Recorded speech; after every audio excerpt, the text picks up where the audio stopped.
वृंदावनेश्वरी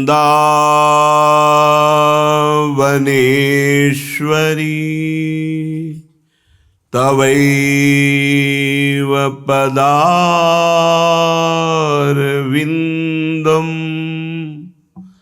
प्रेमामृतैकमकरन्द रसौघपूर्णम्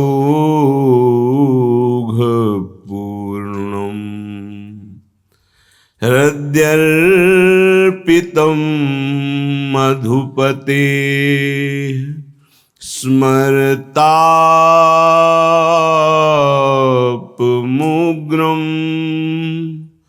निर्वापयत् परम शीतलमाश्रयामि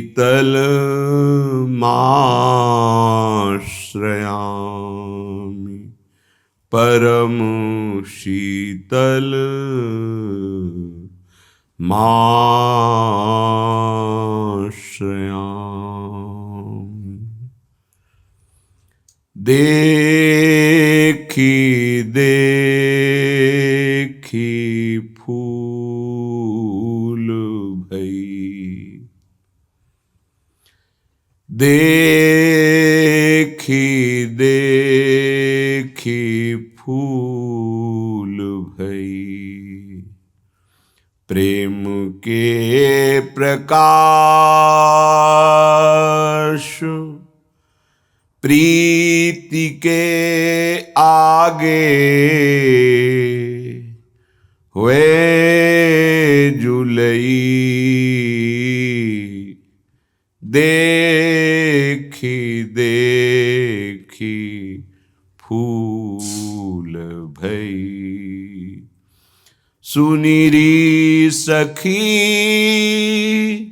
बागो बन्यो आजू, तुम पर तृण टूटत है जुनई, तुम पर तृण टूटत है जुनई, देखी देखी फूल भई। श्री हरिदास के स्वामी श्यामा,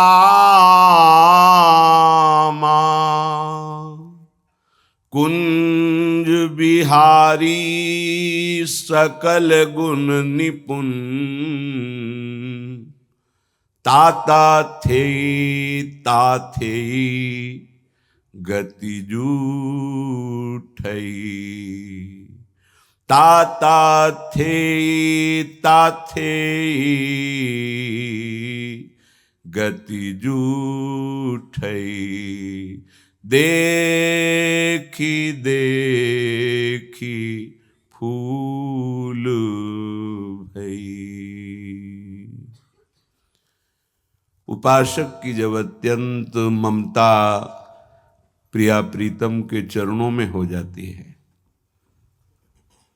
तभी हृदय पूर्ण रूप से समस्त कामना वासना स्पृहा तृष्णा इससे रहित हो जाता है। जब तक प्रेम जल से हृदय नहीं धोया जाता, तब तक मलिनता का अंश बड़ी बड़ी साधना करने पर भी बना रहता है। अब अनंत जन्मों से माया में आसक्त चित्त होकर के नाना प्रकार के शुभ अशुभ कर्म करने वाले जब भगवत कृपा से पुनः सत्संग प्राप्त करते हैं और साधन मार्ग में लगते हैं, तो माया अपना प्रबल रूप धारण करती है। या तो ऐसी अनुकूलता प्रदान करती है कि वो भूल जाए, और या ऐसी प्रतिकूलता झोंक देती है कि उसको लगता है कुछ नाम जपने से नहीं, कुछ साधन करने से नहीं, दुख तो वैसे ही घेरे हुए है। धैर्य छूट जाता है और भगवत मार्ग से विमुख आचरण करने लगता है।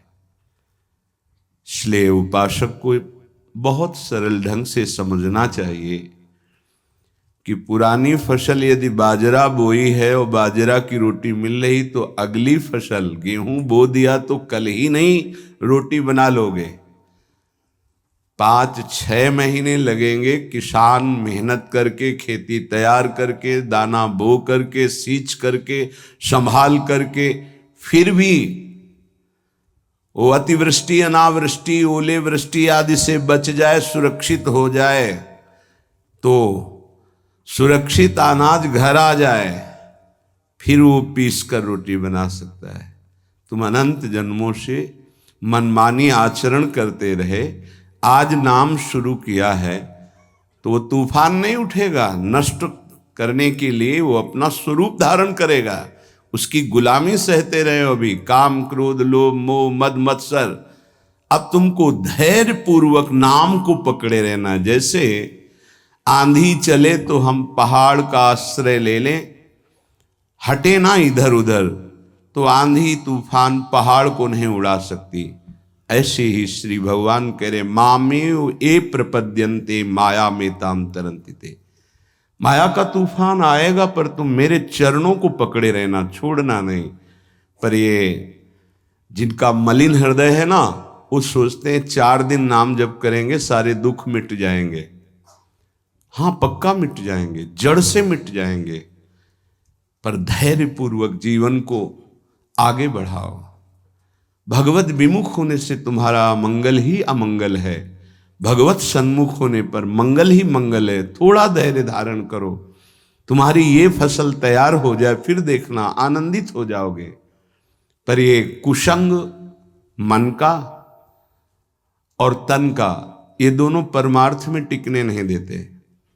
जहां ऐसे मित्र जन मिले जो गलत आचरण करने वाले होते हैं, वो पूछते हैं तुमने शराब छोड़ दिया, मांस छोड़ दिया, तुम नाम जप करने लगे, कुछ लाभ हुआ?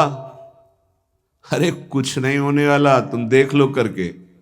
उसके दिमाग में माया तो आक्रमण किए ही है, तत्काल नकारात्मक भाव आ जाता है कि नहीं नहीं, भगवत मार्ग में कुछ नहीं मिला, ठीक कह रहे हो, तो आओ हमारे संग फिर हो जाओ।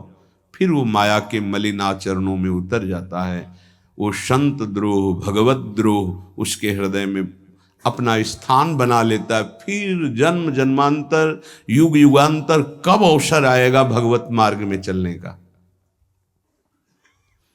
इसलिए जिनको सत्संग मिला है, जिनको नाम जपने का सौभाग्य मिला है, उनको बहुत धैर्यवान होना पड़ेगा। इसको ऐसे पकड़ना होगा कि जैसे हम बहुत बीमार हैं और इस औषधि के सिवा अब हमारा कोई रास्ता नहीं बचने का, अब हमको ये औषधि खानी ही है। जा सुनाम भवभेषज हरनि घोर त्रयशूल, तीनों तापों का नाश करने की सामर्थ्य और संसार समुद्र से पार करने की सुदृढ़ नौका, भवरोग की अचूक औषधि नाम है। हमारा भाव बने न बने, भाव बिगड़ जाए, कोई बात नहीं, तुम नाम मत छोड़ना, हमारी प्रार्थना मानना, नहीं तो ये तूफान माया का आपको उड़ा ले जाएगा, परमार्थ में नहीं खड़ा होने देगा। बहुत धैर्यपूर्वक दीर्घ काल तक चला जाता है। धैर्य कहते हैं लाभ मिले ना मिले, हानि मिले, अपमान मिले, सम्मान मिले, हम किसी भी स्थिति में अब नाम नहीं छोड़ सकते। वो जीत जाएगा माया से। विपक्ष बहुत जोरदार है, आप क्या समझते हो? आप भगवान के अंश हो, ये भूल चुके हो, लेकिन वो नहीं भूली, वो भगवान की शक्ति है। भगवान कह रहे हैं मम माया दुरत्य, मम माया, मम मेरी है। जैसे ममैवांशो आपको बोला तो विपक्ष को भी बोला मम माया। अब आपको सावधान करने के लिए भगवान ही संत, गुरुदेव, शास्त्र इस रूप में संबोधन करते हैं। तो अगर आप इनकी बात मान जाओगे तो माया भगवती कृपा करेंगी और अपना प्रभाव समेट लेंगी, और यदि आप इनकी अवहेलना उल्लंघन करोगे तो फिर उनके प्रभाव से बड़े बड़े ज्ञानी परास्त हो गए हैं। जो माया बहुबार नचावा, जास चरित को लख नहीं पावा। ऐसी विचित्र है, बहुत बहुत विचित्र। जो ज्ञानिन कर चिता परई, बरी आई विमोह बस करई। ऐसी प्रचंड माया है। इसलिए जिनके कानों में आवाज पहुंच रही हो, हमारी प्रार्थना है, बहुत जन्मों से भटक रहे हैं, ये दुख सुख के प्रलोभन और भय में आकर के नाम न छोड़ दीजिए। ऐसा भी हो सकता है कि नाम जपना शुरू करें, आपकी नौकरी लग जाए, आपका काम बन जाए, आपकी अनुकूलता बढ़ जाए। ये नाम का फल नहीं है, ध्यान रखना, ये नाम का फल नहीं है। हम स्पष्ट आपको कह रहे हैं कि जब से आपने नाम जपना शुरू किया आपका सब मंगल होने लगा, ये नहीं है। ये आपके पुण्यों का है, पूर्व पुण्यों का है। ये नाम आपको सामर्थ्य देखा, दुख और सुख दोनों सहकर परमानंद की प्राप्ति। ये विषयानंद नाम के फल से नहीं। आप नाम जपना शुरू किए, सब कुछ बिगड़ना शुरू हो गया, ये नाम का फल नहीं है। ये आपके पाप नष्ट हो रहे हैं। विवेक पूर्वक चलिए। अगर विवेक नहीं धारण करेंगे तो फिर सब मार्ग छूट जाएगा। विवेक इसी से उत्पन्न होता है, सत्संग से। जहां विवेक जागृत हुआ वो आपको टिका देगा परमार्थ में, नहीं तो बहुत बलवती भगवान की माया है। जब लोगों के विचार सुने तो लगता है कैसे निकल पाएंगे इस माया से। आप निकलना ना चाहे तो किसी की सामर्थ्य नहीं कि आपको निकाल सके। स्वयं श्री भगवान आपके हृदय में बैठे हैं। क्या हो रहा है? दुर्गति हो रही। क्यों? क्योंकि आप नहीं निकलना चाहते, इसलिए। भगवान हृदय में बैठे हैं, नहीं निकल पा रहे हो, बात मान लो। आप निकलना चाहो तो निकल सकते हो, आप न निकलना चाहो तो किसी की ताकत नहीं कि आपको इस माया प्रपंच से निकाल सके। इसलिए आपसे प्रार्थना है कि आप निकलने की कोशिश कीजिए। इसका बड़ा ही प्रलोभन और भुलावा प्रभाव है। प्रलोभन और भुलावा एक क्षण में भुला दे सारे ज्ञान विज्ञान को और अपने में आकर्षित कर दे, उसका नाम माया। ऐसे प्रलोभन फेंक दे कि जानबूझकर तुम भगवान को भूल जाओ और उन प्रलोभनों में लग जाओ, उसका नाम माया। सावधान हो जाइए। इसके प्रलोभनों में, इसके भोगों में आज तक कभी कोई सुखी और तृप्त नहीं हुआ। तुम्हें अब जो मार्ग मिला है ये तृप्ति का मार्ग है। तृप्त हो जाओगे, हाथ उठा के कहोगे अब कछुनाथ न चाहिए मोरे। देख लेना, चलो तो आगे। वैभव, जब ब्रह्मा जी नमस्कार करते हैं तो इससे बड़ा वैभव क्या हो सकता है। भक्त को ब्रह्मा जी भी नमस्कार करते हैं। ब्रह्मा जी की बात जाने दो, जिनके नाभि कमल से ब्रह्मा प्रकट हुए, भगवान भी उनके पीछे पीछे डोलते हैं कि चरण रज पड़ जाए और मैं पावन हो जाऊं। ये केवल अलंकारिक शब्द नहीं है, ऐसा ही है। पग चापू और सेज बिछाऊं, नौकर बनूं हजाम, हाकू बैल बनो गडवारो, बिना तनख्वारथवान, यही तो मेरे मन में ठनी, भगत मेरे मुकुटमणि। मैं भक्तन को दास, भगत मेरे मुकुटमणि। ये मार्ग आप चयन किए हैं भगवत कृपा से, तो इसमें आपको टिकना होगा, इसमें आपको परीक्षा देनी होगी। जितना पढ़ाया जाता है उतनी ही परीक्षा होती है, उसके आगे नहीं होती, ध्यान रखना। अध्यापक जितना आपको पढ़ाता है उसी पे प्रश्न करता है। तो जितना आपको सत्संग सुनाया गया, जितने में आपकी भूमिका भक्ति की है जैसी भी, उतना ही प्रश्न होगा, उसके आगे प्रश्न नहीं होगा। उतने पे तो आपको सफल होना पड़ेगा। नहीं सफल होगे तो फिर पढ़ाई कीजिए, फिर प्रश्न आएगा। जब आपको परमार्थ पद में, परम पद में आरूढ़ होना है तो आपको ये निर्णय करना ही पड़ेगा। एक तरफ माया है, एक तरफ भगवान है। माया को साधन बनाकर भगवान की प्राप्ति की जाती है, भगवान को साधन बनाकर माया की प्राप्ति नहीं की जाती। प्रायः लोग इसी भुलावे में हैं कि भगवान को साधन बना लेते हैं और माया साध्य बन जाती है। मुझे ये चाहिए, नहीं मिला तो तुम भगवान नहीं। ये परमार्थ ऐसे नहीं चला जाता, धैर्य पूर्वक चला जाता है। अगर धैर्य का अवलंबन नहीं लेंगे, विवेक का प्रयोग नहीं करेंगे, विवेक है आपके पास, ऐसा नहीं कि आपके पास विवेक नहीं है। पर आपका विवेक ढका हुआ है। ये सत्संग उसी विवेक को जागृत करता है। आप सत्संगी हो, आप भुलावे में मत आइए। ये माया अपने पार्षदों के द्वारा आपको ठगना चाहेगी। आपने प्रभु को छोड़ दिया, प्रभु की क्या हानि होगी? आप अपनी दशा पर विचार कीजिए, डूब जाओगे। ये माया डुबो देगी। अनंत जन्म भटकते भटकते आज अवसर मिला है भगवत प्राप्ति का, ये आप जान नहीं पा रहे हैं। ये अवसर चला गया तो फिर आप पछताएंगे। कोई अवसर हाथ नहीं मिलेगा।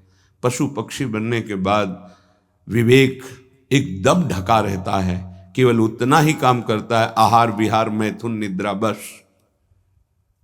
वो भगवत प्राप्ति करनी है, मेरा नया जन्म होगा, कुछ विवेक नहीं रहता। आप में ये विवेक जागृत है।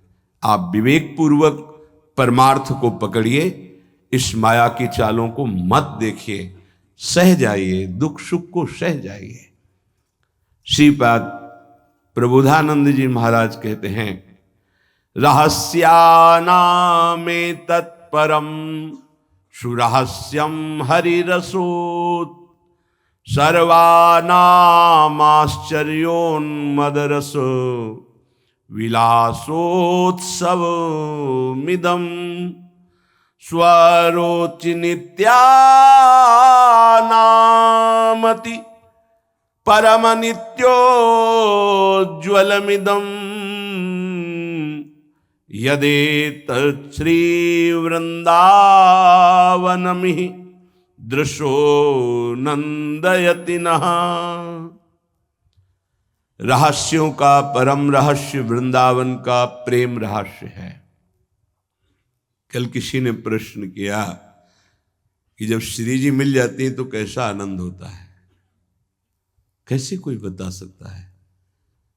जब लौकिक वस्तु के आनंद के वर्णन की सामर्थ्य जिह्वा में नहीं है तो अलौकिक चिदानंद प्रेम रस का वर्णन कैसे कर सकती है? आपको कोई भी मृदु पदार्थ पवाया गया, कैसा है? बोले मीठा। कितना मीठा है? बहुत मीठा है। नहीं, बहुत मीठा कितना? खत्म। बोलो आगे इसके शब्द क्या है आपके पास उसका स्वाद बखानने का? उत्तर हो सकता है कि आप पाकर देख लीजिए, अन्यथा नहीं। जब प्राकृतिक मायाकृत वस्तु के आनंद का आप वर्णन करने में असमर्थ हैं तो चिदानंद को कैसे वर्णन कर सकते, जहां वाणी का ही प्रवेश नहीं है। रहस्यानामेतत्, जितने आनंद के रहस्य हैं, बहुत सी साधनाओं में आनंद है। परम सुरहस्यम हरिरसोत, ये परम रहस्यमय वृंदावन का प्रेम रस है। देख देख फूल भई। आह, जब अत्यंत आसक्ति ममता प्रिया प्रीतम से हो जाती है, उनका नाम जप करते हुए, लीला गायन करते हुए, रसिकों की कृपा प्रसाद से जब ऐसी ममता हो जाती, मेरी श्यामा जो, मेरे लाल जो, तब जाकर के हृदय में ये फूल भई। वो मुस्कुरा रहे, वन विहार कर रहे, वो झूल रहे, नौका विहार कर रहे, खेल रहे, उपासक का हृदय परमानंद की बाढ़ में आ रहा है। बड़ा ये रहस्यमय आनंद है। देखो, अपने बच्चे को जब खेलते हुए मां देखती है तो उसके हृदय में जो होता है वो कोई दूसरी माता अनुमान भी नहीं लगा सकती है। नवीन बधू और उसका बेटा दोनों एक कांत कमरे में बैठे हास प्रयास कर रहे हैं और वो कहीं से देख पाई मां तो उसके हृदय में क्या होगा? एक अद्भुत आनंद। और वो मनाएगी, हे विधाता, आपने मेरी मनोकामना पूर्ण कर दी। मेरे बेटा बहू जैसे हंस रहे, खेल रहे, सदैव ऐसे आनंदित रहे। ऐसे बेटे को खेलते देखकर उसको आनंद हो रहा है। छोटी सी मायाकृत ममता में उसका हृदय आशीष देता है, आशीर्वाद देता है।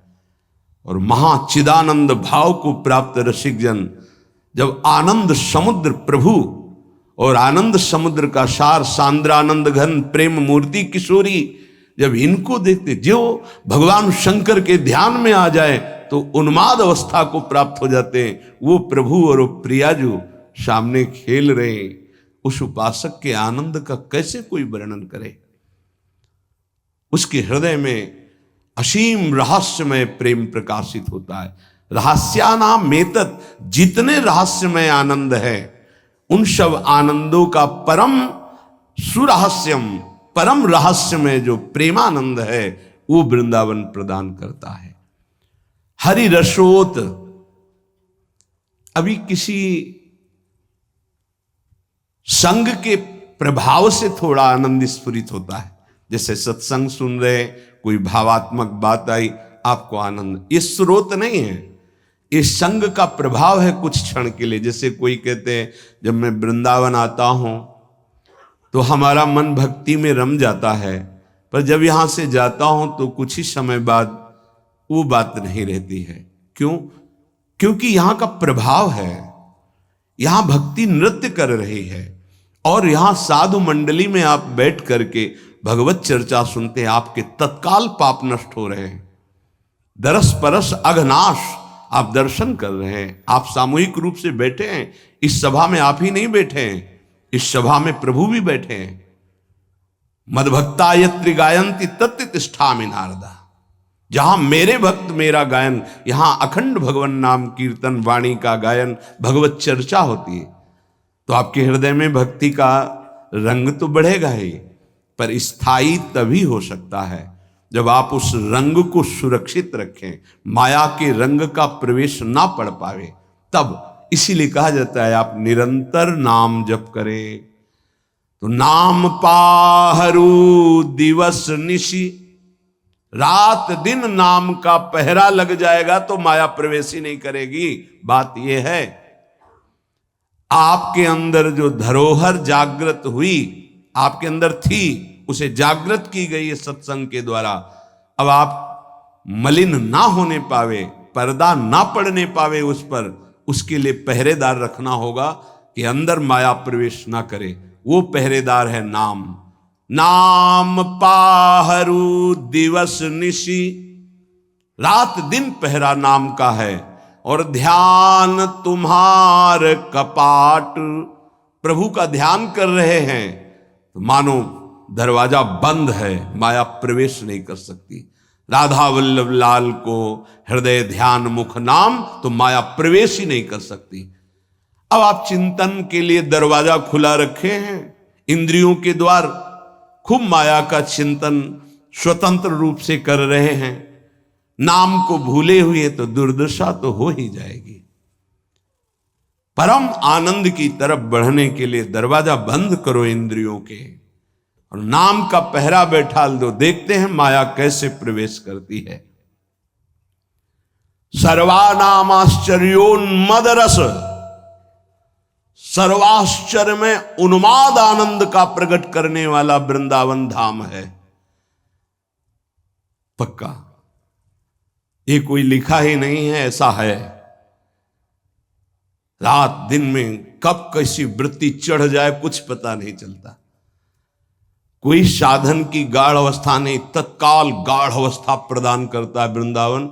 सहस्त्रों बार ये अनुभव हुआ कि ये तो केवल वृंदावन की कृपा से, सहस्त्रों बार। सर्वानाम आश्चर्योन्मद रस विलासोत्सवमिदम, इदम वृंदावन विलासोत्सव, हमारे प्रिया प्रीतम का जो प्रेम रस विलास है।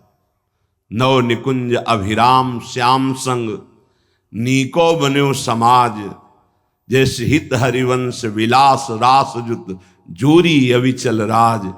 यहां बड़े बड़ों का प्रवेश नहीं है, पर कृपा हो जाए तो तिनका भी प्रवेश कर जाए। इसीलिए अपने लोग जो किसी योग्य नहीं हैं, केवल कृपा से प्रवेश पा रहे हैं। ये बड़ा दुर्लभ है प्रिया प्रीतम का साक्षात्कार, प्रिया प्रीतम की सेवा, प्रिया प्रीतम का प्रेम। स्वारोचि नित्यानामति परम नित्योज्वलमिदम, जितने भी स्वयं प्रकाश नित्य चिदानंद आनंद हैं, उन सबको प्रकाशित करने वाला यह वृंदावन है। यहां तक कि प्रिया प्रीतम को भी अपने प्रेम रंग में रंग देता है वृंदावन। प्रिया प्रीतम भी वृंदावन के गुण गाते हैं श्रीमुख से, और वृंदावन के प्रेम में उन्मत्त हो जाते हैं। ऐसा वृंदावन यदेतत् श्री वृंदावन में ही दृश्यो नंदयति नहा।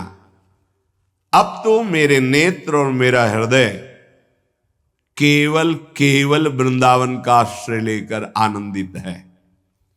अनन्य आश्रय बहुत बड़ा बल होता है। जिसने वृंदावन का आश्रय ले लिया उसके लिए कुछ दुर्लभ नहीं है। देखो, एक बार पाप भस्म होने तक आप धैर्य धारण कीजिए। जब तक आपके पाप भस्म नहीं होते तब तक आप धाम नाम रूप लीला का जबरदस्ती आश्रय लीजिए। ये बात हमारी आप समझने की चेष्टा कीजिए। जब आप ये बात नहीं समझते हैं तो आप विचलित हो जाते हैं। अब हमारी तो अश्रद्धा हो रही है, हमारा काम नहीं बन रहा है। तुम नहीं समझते हो, एक साथ सब काम बन जाएंगे, एक सेकंड में बन जाएंगे। बस तुम धैर्य रखो। जब तक तुम्हारे पाप नष्ट नहीं होते तब तक तुम धैर्य रखो। फिर आगे का रास्ता तुम खुद भाग पड़ोगे प्रभु की तरफ। अभी ये पाप तुम्हारे अंदर संशय, विपरीत भावना, ये सब पैदा कर रहे हैं। तुम धैर्य पूर्वक चलो, खूब सत्संग सुनो, नाम जप करो। फिर आप देखना ये नाम, ये धाम, ये रूप, ये लीला कैसे परमानंद की बाढ़ आपके हृदय में लाती है। इन वस्तुओं का महत्व, धन का महत्व, भोगों का महत्व इतना बढ़ गया है कि हम प्रभु की बात सुनते हैं पर इतना महत्व प्रभु के प्रति नहीं आता। ये हमारा हृदय मोहाविष्ट हो गया है। गोस्वामी श्री तुलसीदास जी महाराज कहते, मोह जनित मल लाग विविध विधि, कोटिहु जतन न जाई, जन्म जन्म अभ्यास निरत चित, ये अधिक अधिक लपटाई। मोह जनित मल लाग विविध विधि, कोटिहु जतन न जाई, जन्म जन्म अभ्यास निरत चित, अधिक अधिक लपटाई। एक एक शब्द स्पष्ट वर्णन कर रहे हैं। ये मोह से, मोह माने होता है अज्ञान। मोह अज्ञान से उत्पन्न हुआ भोगाकर्षण ये पाप है। ये भोगाकर्षण पाप हमारे हृदय में मल बन के लग गया, जैसे दर्पण के ऊपर मल लग जाए। अब ये करोड़ों और उपाय करो, छूटने वाला नहीं, बहुत ही पक्का मल लग गया है। अब उस मल से जो सोच उत्पन्न हो रही वो मल वाली ही हो रही, पाप वाली ही हो रही, मोह जनित, अज्ञान जनित। ये पापाभ्यासी मन और इंद्रियां जन्म जन्म अभ्यास निरत चित्त, चिंतन करने वाला चित्त, मनन करने वाला, संकल्प विकल्प करने वाला मन, एक ही चार रूपों में वर्णन है। निश्चय करने के कारण बुद्धि, स्वीकृति के कारण अहंकार, अज्ञान के कारण, मोह के कारण ऐसी कामना वासनाएं हुई जिससे जन्म जन्म पाप होते रहे। पाप हमारे हृदय में ऐसे मल रूप से चिपक गया कि सही बात दिखाई नहीं दे रही। जैसे दर्पण साफ करो तो अपना सही स्वरूप दिखाई दे, अब वो मल लगा है तो दिखाई नहीं दे रहा। अब जितने विचार हो रहे हैं मल वाले हो रहे हैं। अब निर्मल वाणी उसको समझ में नहीं आएगी। संत महात्मा शास्त्र गुरुदेव इनकी निर्मल वाणी उसके अंदर क्यों म्यों प्रश्न संशय, क्योंकि मल है। जन्म जन्म अभ्यास इसी मल का किया है। अधिक अधिक लपटाई, जहां छुटाने का अवसर मिला मानव देह में, वहां और पोत रहा है ऊपर से पाप रूपी मल अपने हृदय में। नयन मलिन पर नारी निरखी, मन मलिन विषय संग लागे। हृदय मलिन वासना मान मद, जीव सहज सुख त्यागे। आंखें मलिन हो गई, कैसे प्रभु को देख पाए? नहीं देख पाते। संत दर्शन, भगवत श्री विग्रह दर्शन, ये भी नहीं हो पाते। देखते हैं मलिन हृदय है ना, वो देख ही नहीं पाते। देखते हैं प्रभु के सामने गए, प्रभु में आंख नहीं मिला सकते। वो इधर उधर का विषय सामग्री देखी, दोष दर्शन किया, चल दिए। वो देख ही नहीं पाते जो देखना चाहिए, क्योंकि नेत्र मलयुक्त हो गए। क्या? कैसे मल? पराई माता बहनों की तरफ काम दृष्टि से देख देख करके, दूसरों के दोष दर्शन कर करके ये अपने नेत्रों को मलिन कर लिया। नयन मलिन पर नारी निरखी, मन मलिन विषय संग लागे। ये मन मलिन हो गया। क्या? विषय भोग का चिंतन करके। जिधर देखे, अब ये अभ्यास तुमसे महापाप कराएगा, भगवान के प्रति भी कर लेगा। ये देवी शक्ति के प्रति भी ऐसे ही मलिन भाव कर लेगा। जहां हमको पावन भाव करना चाहिए, तो ये पापी मन वहां भी पाप का ही श्रृंगार रचता है हृदय में। भगवान भगवान मुझे ऐसा दंड दे रहे हैं, भगवान है। कहां भगवान? करो मनमानी पाप, तुम्हें भगवान दिखाई देंगे, तुम्हें भगवान से के निर्णय का पता चल पाएगा। इसीलिए कहते धैर्य रखो, नाम जप करो, पहले पाप भस्म होने दो, फिर आप देख लेना, फिर हृदय नाच पड़ेगा। ये ऐसा आनंद का मार्ग है। ये ऐसा थोड़ी कि तुम्हें कोई भुलावे में डालने के लिए। क्या तुम दे दोगे? खुद भिखारी हो, विषयों के तुम दाता हो। क्या दे दोगे? क्या है तुम्हारे पास? अरे सच्चिदानंद बप्पू भगवान श्री लालजू महाराज का जिन्होंने आश्रय लिया, उनको किसी विषयों की चाहत रखने वालों के आगे हाथ फैलाने की जरूरत है? प्रणत कामदम पद्मजार्चितम। तो क्यों वो तुम्हें प्यार कर रहे हैं? क्यों वो तुम्हें दुलार कर रहे हैं? तुम्हारे मंगल के लिए कर रहे हैं। तुमको जो मिल रहा है उसको स्वीकार कर लो, तो तुम्हारा जीवन कृतार्थ हो जाएगा। क्या है तुम्हारे पास? अरे जिनके पास अपार धन है, वो भी चिंता और शोक से जल रहे हैं, क्योंकि मृत्यु उनका इंतजार कर रही है। मृत्यु धन से थोड़ी हटाई जा सकती है। मृत्यु का भय किसी पद से नहीं हटाया जा सकता, किसी वैभव से नहीं हटाया जाता। मृत्यु का प्रहार शरीर पर है। शरीर राग त्यागी ही मृत्यु भय से मुक्त है। राग का त्याग करना कोई खिलवाड़ नहीं है। भगवत अनुराग से शरीर के राग का त्याग होता है। यहां मलिनता बढ़ाते चले जा रहे हैं। वही भोग दृष्टि इतनी बढ़ जाती कि अपनी बेटी बहन के प्रति भी दृष्टि बढ़ जाएगी। कलिकाल विहाल के मनुजा ने मानत को अनुजा तनुजा। चाहे वो गुरु बहन हो, चाहे वो सगी बहन हो, चाहे वो बहन के समान पूज्य हो, जब दृष्टि मलिन तो वो मलिन ही देखती चली जाएगी।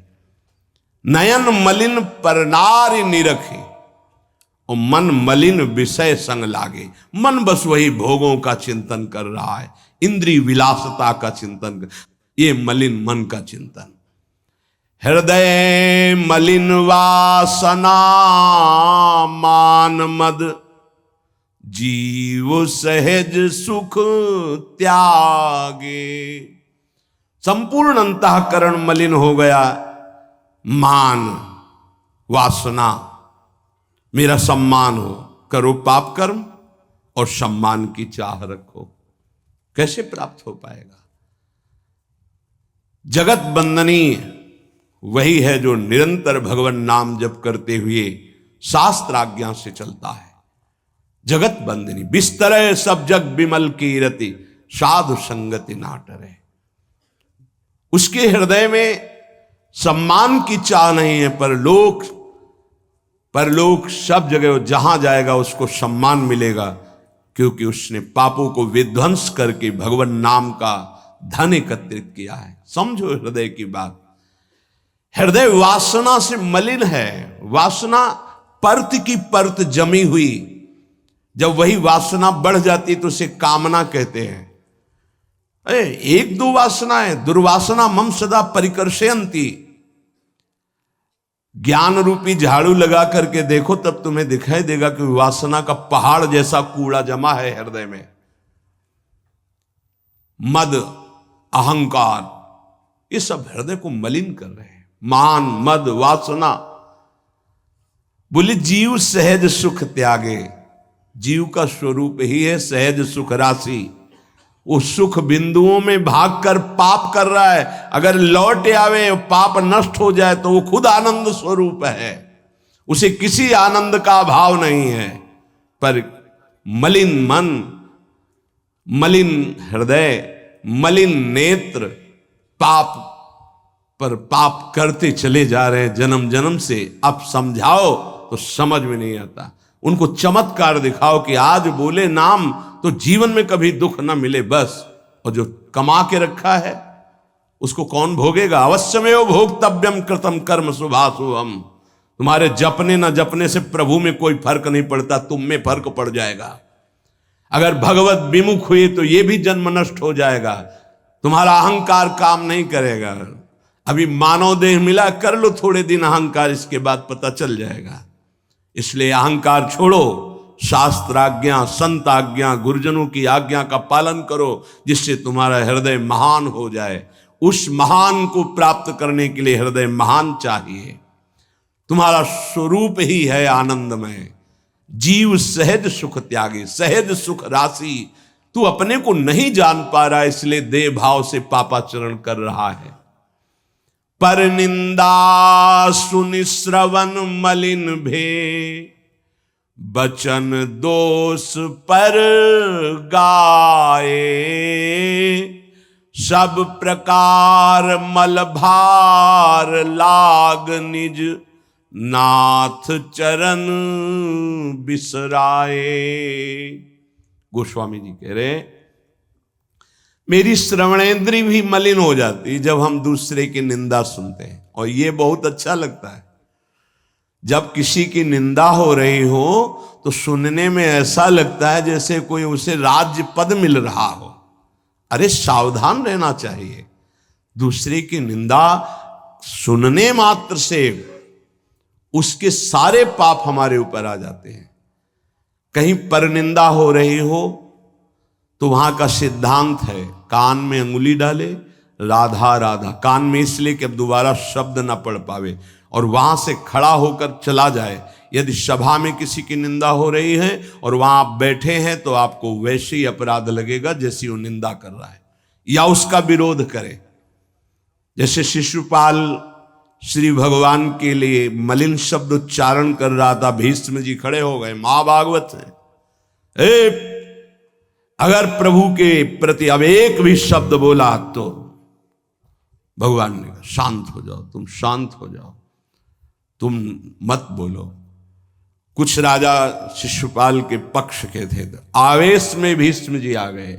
अगर श्री कृष्ण को कोई एक शब्द भी बोले, मेरे आराध्य देव, पूरी सभा के ऊपर पैर रखता हूं। अर्थात हर वीर को ये मैं कह रहा हूं कि अगर श्री कृष्ण के विपक्ष में कोई बोला तो मैं रौंद दूंगा। केवल मैं भक्त ही नहीं हूं, मैं महाबली हूं। त्रिभुवन में कोई ऐसा जोड़ नहीं जो भीष्म अपने स्वरूप में आ जाए। और फिर उसे वही भीष्म जी जब अधर्म के पक्ष में खड़े हो गए, पांडवों के विपक्ष में, वही भगवान पांडवों के पक्ष में तो दंड मिला, 6 महीना बाणों की शैया पर पड़े रहे। अधर्म के कारण परास्त हुए। ने ऐसे महावीर महाभागवत को कोई परास्त कर सके, असंभव। परम पावन गंगा जी के गर्भ में रहे, जिन गंगा जी का एक बूंद भी अगर शरीर छूटते समय चला जाए तो परम पद मिलता है, उनके गर्भ में रहे। अगर अधर्म का पक्ष ले लिया गया, अधर्म हो रहा है, सभा में बैठे हैं, तो उसी समय तेज नष्ट हो जाएगा, पुण्य नष्ट हो जाएगा, पाप का भागी बनेगा। जैसे भीष्म जैसे महापुरुष को भी बनना पड़ा। सभा में उधर ही बैठे और वहीं ही महाभागवतों की निंदा और अपमान हो रहा है, खड़े होकर चले जाना चाहिए। जैसे विदुर जी खड़े हुए और छोड़ दिया, आज के बाद तेरा अन्न नहीं पाएंगे, दुर्योधन इस सभा में नहीं आएंगे। जिस सभा में धर्मात्माओं की निंदा हो, उस सभा का त्याग कर दे। एकांत फूस की झोपड़ी बनाकर रहना पसंद, भिक्षा मांग के खाना पसंद, अधर्मियों का अन्न नहीं, अधर्म सभा का सेवन नहीं। तो भगवान विदुरानी जी के घर गए थे। पर निंदा सुन श्रवण मलिन, बचाना चाहिए श्रवण इंद्री को। जहां किसी की निंदा हो, अब तो शौक है इस बात का, निंदा करने का और सुनने का एक व्यसन है। अपने को बड़ा अच्छा साधक मान लेना, दूसरे को हे मानकर उनकी निंदा करना, ये क्या कर रहे हो? अपने जीवन को गर्त में गिरा रहे हो। पर निंदा के किए ते आवत नहीं कछु हाथ, मूर्ख पर्वत पाप को ले चल अपने साथ। बचन दोष पर गाए, दूसरों की विषय की चर्चा करने का समय कैसे मिलता है लोगों को? नाम जप करो, अपने विषय में सोचो, तुम्हारा मंगल कैसे होगा, तुम निष्पाप कैसे होगे, तुम्हारे दुखों की निवृत्ति कैसे होगी, तुम अपने कर्तव्य का पालन कैसे करोगे, तुम्हारा धर्म क्या है, इस विषय में सोचो। दूसरों के विषय में बोलने की हमारे पास समय वृत्ति कैसे है? न तो वृत्ति होनी चाहिए न समय। पर निंदा सुनकर श्रवणेंद्री मलिन हो गई और पर निंदा करके वचन मलिन हो गए, और अपने प्रभु से विमुख होकर, हरि से विमुख होकर सब अपवित्र हो गया। शरीर अपवित्र, इंद्रियां अपवित्र, हृदय अपवित्र, स्वभाव अपवित्र। तुलसीदास व्रत दान ज्ञान तप, शुद्धि हेतु श्रुति गावे, राम चरण अनुराग, नीर बिनु मल अति नाश न पावे। खास बात कह रहे हैं, शास्त्रों में बहुत वर्णन है। पाप नाश के बहुत से उपाय हैं, बड़े बड़े व्रत, कृच्छ चंद्रायण आदि व्रत, उपवास करने से कुछ पाप क्षीण होते हैं, लेकिन पाप प्रवृत्ति का नाश नहीं होता। शास्त्र ज्ञान भी पाप निवृत्ति का उपाय है, तपस्या भी, बड़े उपाय शास्त्रों में वर्णन किए पाप नष्ट का। गोस्वामी जी कह रहे भगवान के अनुराग के बिना, भगवत प्रेम के बिना जड़ मूल से हृदय निष्पाप नहीं होता। पाप की जड़ है प्रवृत्ति, वासना, कामना, तृष्णा, स्पृहा, इनका जड़ से नाश हो जाता है जब हृदय प्रेम से द्रवित हो। अपनापन जब प्रभु से होता है, मेरे प्रभु, जहां हृदय में द्रवण क्रिया हुई, आंखों में अश्रु बहे, वो जो पवित्रता होती है, मम भक्ति युक्तो भुवनम पुनात, लोगों को पावन करने की सामर्थ्य उसमें आ जाती है। ये अनुराग प्राप्त करने के लिए मानव देह मिला है, हरि अनुराग। प्रेम प्राप्त करने, कहां प्रेम लग, जरा सी बात हमारे प्रतिकूल हो, हमारी गुरु निष्ठा, भगवान निष्ठा, पता नहीं कहां माया किस कोने में कर देती है कि उस समय में हम केवल उस सामने अनुकूलता को देखते हैं, प्रभु को नहीं देखते, प्रभु के विधान को नहीं देखते। ये नहीं समझ पाते कि हमारे सामने प्रश्न उपस्थित हुआ है, अब हमें अपनी इष्ट निष्ठा, गुरु निष्ठा को परिपक्व रखना है। साधन में उन्नति अपना पुरुषार्थ और गुरुदेव की कृपा, भगवत कृपा दोनों चाहिए। अगर पुरुषार्थ नहीं करोगे तो कृपा है उसका स्वाद नहीं ले पाओगे। कृपा रसोई बना करके सामने रख देना थाल, पुरुषार्थ उसे पाना। पूज्यपाद श्री उड़िया बाबा जी महाराज कहते, साधक का प्रयास और भगवान गुरुदेव की कृपा, ये दोनों सिद्धावस्था की प्राप्ति में अत्यंत आवश्यक हैं। कायर बन के हाथ पे हाथ रख के बैठ जाए कि वो कृपा से सब हो जाएगा, ये कायरता कृपा नहीं सिखाती। ये कायरता है। पुरुषार्थ जितना हम में अध्यात्म बल है उसके अनुसार हम चल रहे हैं, बकाया सब कृपा से हो जाएगा, पक्का हो जाएगा। मन क्रम वचन छाड़ी चतुराई और भजत कृपा करिहे रघुराई। मन से, वचन से, कर्म से ये चतुरता छोड़ो, अब सब कृपा से हो जाएगा। तो तुम प्रमाद करो और तुम्हारे ऊपर कृपा का प्रभाव जागृत हो जाए, ऐसा कभी नहीं देखा गया। जितना आप में सामर्थ्य मिली उसको लगाओ, शेष चिंता मत करो, कृपा पूरी कर देगी, पर आपको लगना होगा। साधक का पुरुषार्थ, निज चेष्टा और भगवत गुरु कृपा ये सिद्धावस्था को प्राप्त कराती है। साधक का पुरुषार्थ अगर नहीं लगेगा तो विपरीत दिशा में चला जाएगा, असाधन बनने लगेगा। उपासक गुरु को कभी मनुष्य न समझे, भगवत विग्रह को कभी धातु का न देखे कि पत्थर की मूर्ति है कि अष्ट धातु की है कि ये काहे, ऐसा कभी प्रश्न न करे। इष्ट देव का अवतार होता है अर्चा विग्रह रूप में, अर्चावतार। दो प्रकार से प्राण प्रतिष्ठा होती है, एक होती मंत्रों के द्वारा और एक होती भाव के द्वारा। निरंतर जो मंत्राकार वृत्ति की हुई, भजन में डूबे हुए महापुरुष है, जब तदात्म वृत्ति से श्री विग्रह की तरफ देख ले उसी समय हलचल पैदा हो जाएगी, प्राण प्रतिष्ठा हो गई। छाती से लगा लिया, प्राण प्रतिष्ठा हो गई। मंत्रों का एक अनुष्ठान वैदिक सिद्धांत से और एक है भाव सिद्धांत। धन्ना जाट के भांग के बट्टा में कोई प्राण प्रतिष्ठा मंत्र से नहीं हुई, भाव से भगवान प्रकट हो गए थे। सिलपिल्ले बाई के भाव से भगवान प्रकट। जब हम अपने प्रभु को अपने प्रभु की भावना से, प्यार से देखते हैं तो वहीं प्रकट हो जाते हैं। जैसे खंभा फोड़कर नरसिंह भगवान प्रकट हो गए प्रहलाद जी के लिए, भाव से देखा। नामदेव जी ने तो कुत्ते से भगवान प्रकट हो गए, भाव से देखा भूत से भगवान प्रकट हो गए। तो फिर श्री विग्रह में भगवान नहीं प्रकट हो जाएंगे जब भक्त भाव से देखेगा। और भाव ना हो तो भगवान में भी भगवान नहीं दिखते। दुर्योधन को कहां दिखते थे? दुर्योधन, दुशासन इनको नहीं दिखते थे, भगवान में भी भगवान नहीं दिखते।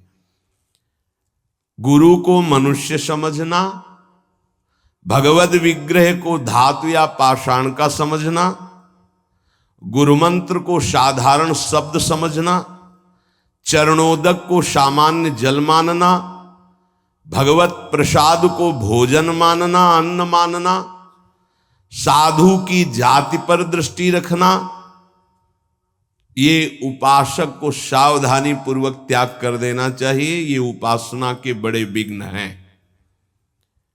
यदि ऐसा भाव बना रहेगा तो उपासना सिद्ध नहीं होगी। कभी कभी चूक हो जाती है।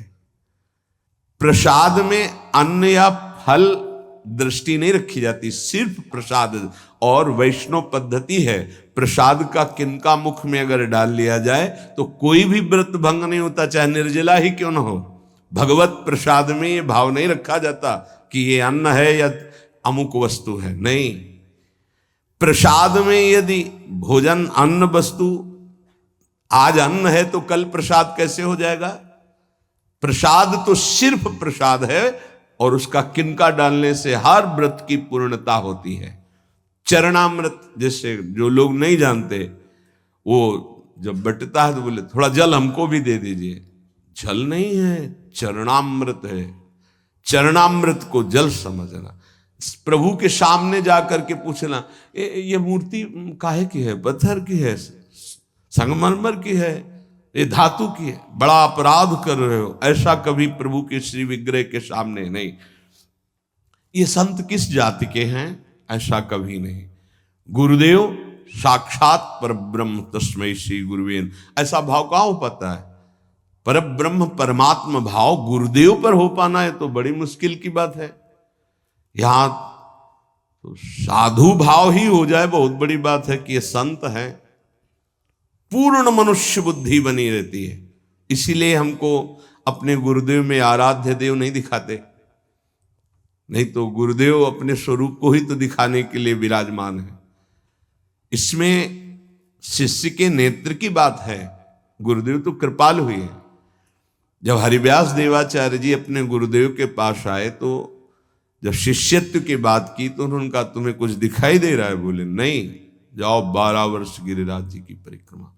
फिर आए, राधे राधे। अब कुछ दिखाई दे रहा है? बोले नहीं। फिर जाओ 12 वर्ष, 24 वर्ष राधा राधा रटते हुए गिरिराज जी की परिक्रमा लगाई। जब आए बोले अब दिखाई दे रहे? बोले हाँ, आपकी गोद में प्रिया प्रीतम विराजमान है। ये अब दृष्टि आई। गुरु को मनुष्य मानना, प्राय मनुष्य ही मानते हैं। हमें लगता है कि 1000 में कोई 1-2 ऐसे होंगे जो ये भाव हो कि गुरुदेव हमारे ब्रह्म हैं। छवि या मूर्ति विराजमान करके तो पूजा सब करेंगे, लेकिन मनुष्य बुद्धि या बहुत बहुत संत बुद्धि, उसमें भी प्रश्नवाचक चिन्ह। साक्षात पर ब्रह्म कहने को तो सामने जाके बोलेंगे गुरुर् ब्रह्मा गुरुर्विष्णु गुरुर्देव महेश्वरः गुरु साक्षात पर ब्रह्म तस्मै श्री गुरुवे नमः। विचार करो, इसमें से एक भी माना है तुमने? गुरु को ब्रह्मा माना है या हरि माना है या शिव माना है या साक्षात पर ब्रह्म माना है? बड़ा मुश्किल है। केवल कह देना अलग, बोले होना भी तो चाहिए साक्षात पर ब्रह्म। केवल बातों से कोई पर ब्रह्म थोड़ी हो जाता है। तो पाषाण में पर ब्रह्म था क्या? वो तो अव्यक्त था, तुम्हारे भाव से व्यक्त हुआ ना। तुमने पर ब्रह्म की भावना की तो मुस्कुराता हुआ ब्रह्म प्रकट हो गया। तो गुरुदेव तो चैतन्य ब्रह्म है। आपकी भावना यदि हो जाए कुत्ते से विट्ठल भगवान प्रकट किए तो भावना ही तो की प्रभु प्रभु सूखी मत खाओ, थोड़ा घी रोटी मिला, नाथ आपके लिए ही तो है। तो ऐसे देखो साक्षात विट्ठल भगवान गुरुदेव में, प्रभु आपका सर्वस्व, आपका प्राण मन तन सब, मैं आपकी ही तो उपासना कर रहा हूं। मुझे और कोई भगवान नहीं चाहिए, बस आपका साक्षात्कार हो, आप प्रसन्न हो जाएं, आपकी अधीनता। ऐसा कहां?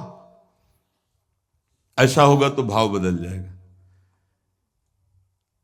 गुरुदेव के प्रति परब्रह्म भाव हो जाए तो साधक को कुछ करना नहीं पड़ेगा, अपने आप उसके अंदर समस्त दैवी संपदा प्रकाशित हो जाएगी। परब्रह्म भाव होना बहुत कठिन है। गुरुदेव के प्रति परब्रह्म भाव हो गया तो उस भाव की सिद्धि होगी, चराचर जगत में परब्रह्म भाव हो जाएगा। क्योंकि गुरुदेव अखंड मंडलाकारम व्याप्तमेन चराचरम, तो चराचर में परब्रह्म भाव होते ही वो जीवन मुक्त हो जाएगा। बहुत कठिन बात है। इसलिए उपासक इस भाव को सिद्ध करे। गुरुदेव साक्षात परब्रह्म, भगवद विग्रह साक्षात मेरे इष्ट देव, चरणोदक अहो भाग्य जो हमें चरणामृत पीने को मिल रहा है, कोई जल नहीं। और गुरुदेव का मंत्र, ये कोई शब्द नहीं है, साक्षात इष्ट देव मिल गए, मुझे मंत्र मिल गया तो। पर ऐसी बुद्धि कहाँ है? पड़ा है एक कोने में हृदय में मंत्र, उसका बार बार स्मरण नहीं, बार बार दुलार प्यार नहीं मंत्र का। आप देखो मंत्र को कितना प्यार करते हैं आप। मंत्र का प्यार है बार बार स्मरण करना, दुलार करना, तो उसी का जागरण होगा। तो वही प्रिया प्रीतम निकुंज सब उसी में छुपा है। ये जो मंत्र है ना, इसमें सब कुछ छुपा है। मंत्र की ही व्याख्या चतुरासी जी है, निज मंत्र की व्याख्या चतुरासी जी है। चतुरासी जी की व्याख्या 42 लीला और वृंदावन दास चाचा जितने भी पद गाए सब चतुरासी जी की व्याख्या है। और 84 जी निज मंत्र की व्याख्या है। ये अंदर की बात समझ। मंत्र मिला मतलब पूरे निकुंज की चाबी मिल गई। बीज मंत्र इसी को कहे, इसी से पूरा निकुंज रूपी वृक्ष प्रकाशित हो जाएगा। इष्ट देव में, गुरुदेव में जितना तुम्हारे भाव की कमी रहेगी उतना ही उपासना असफल रहेगी। जब अपने इष्ट देव के पास कोई जाता है, जैसे यहां से कोई बोले कि बरसाने जाए, हे सुनो श्री जी को हमारी भी दंडवत कर, अहो भाग्य आपके कि आप श्री जी के दर्शन करने जा रहे, हमारी दंडवत कह देना, हमारी स्मृति, हमारी भी अर्जी लगा देना, कोई आपका है। ईर्ष्या तो नहीं होगी ना, द्वेष तो नहीं होगा, उसके प्रति जलन का भाव तो नहीं होगा कि तो श्री जी के दर्शन के लिए जा रहा है। ऐसे ही यदि हमें गुरुदेव से प्रेम है और हमें दिखाई दे रहा कि गुरुदेव इनको ज्यादा प्यार कर रहे हैं, तो हमारा उससे ज्यादा प्यार हो जाएगा। आपके हो भाग्य, कभी हमारी भी स्मृति दिला देना, गुरुदेव को ये प्रदान कर देना। गुरुदेव, उसके अंदर द्वेष तो नहीं आएगा, जलन तो नहीं आएगी। जब मनुष्य बुद्धि होगी तब जलन होने लगेगी, तब ईर्ष्या जागृत हो जाएगी। नापना चाहिए अपने हृदय में कि गुरुदेव के प्रति मनुष्य बुद्धि का लक्षण है, साधु बुद्धि का लक्षण है, या साक्षात पर ब्रह्म का लक्षण है। इतनी गोपी जन थी, क्या किसी को किसी के प्रति ईर्ष्या थी क्या? एक साथ बैठकर सब कात्यायनी की उपासना, एक साथ यमुना स्नान, एक साथ अनुष्ठान श्री कृष्ण को प्रीतम रूप में प्राप्त करने का। ऐसे सहस्त्रों उपासक, सही पूछो तो इतना भी अंतर नहीं, सबके प्रति प्रभु का समान प्यार है, गुरुदेव का, प्रभु का। पर जो जितना प्रभु मानेगा, जितना अपनापन करेगा, वो दूर रहकर भी अनुभव करेगा कि गुरुदेव का, इष्ट देव का हमारे प्रति सबसे अधिक प्यार है। यह सबको अनुभव होगा। यदि आप पवित्र हृदय से, भगवत भाव से, तो आपको यह अनुभव होगा कि देखो, देखें या ना देखें, बोले या ना बोले, मिले या ना मिले, मेरा हृदय कहता है कि गुरुदेव, इष्ट देव सबसे ज्यादा मुझे प्यार करते हैं। ये भगवत भाव में रहता है।